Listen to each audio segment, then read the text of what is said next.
प्रिय ए सहर को आसी मते पाखापाखि 6 मास हेलाणी। तुमठु ना बहुत शुणी ए सहर चर्चा, किंतु आज पाखे बसी तुम हातरे हाथ रखी पुणी ए सहर पाई तुम स्नेह को सुनिबा को भारी इच्छा होउची।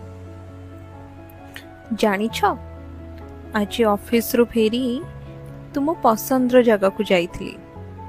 हाँ, सेई मुक्तेश्वर मंदिर पाखको, सेई पोखरी तुठ जेउठी तुमे सबुदिन आम स्मृति को बहुत सुंदर भाव साउंटी रखिच।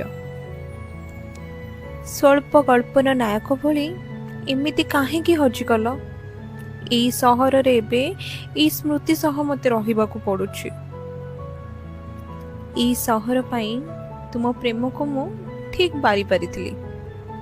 सेई पई मु मध्य धीरे धीरे एई सहर को प्रेम करिबाकु लागिछि। जेमिति ए पोखरी रे थिबा माछ सब किछि दाना पई छटपट होंती, मु भी तुम प्रेम टिके पई छटपट हुए। फेरिबा बेल को भाबिची पोखरी रे मो पादटी को बुड़ी रखिबी, काले तो मो पाद भी मो पाखरे आसी जिवो। मु जाने एटा गोटे मरीचिका, किंतु मु खुशी तुमर मरीचिका सह मध्य।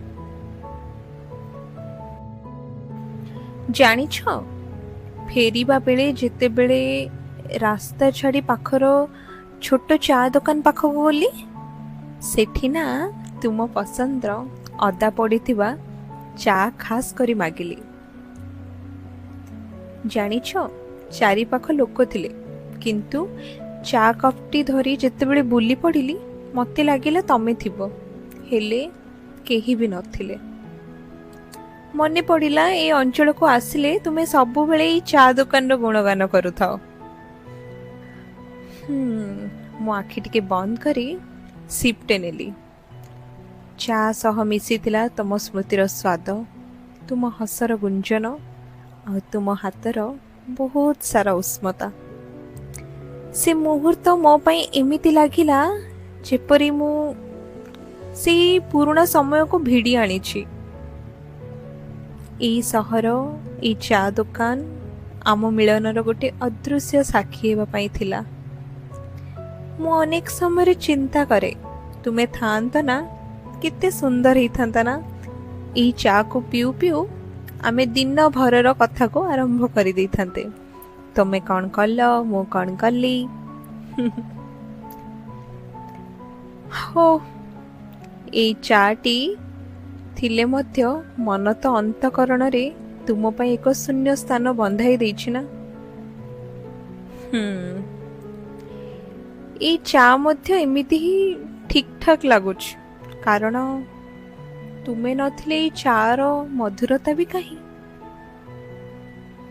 आशा करबी तुमे जल्दी फेरी आसीबो। ए सहर रे पुणी थरे तम हाथ धरी चलिबी। तमर प्रेमिका प्रज्ञा।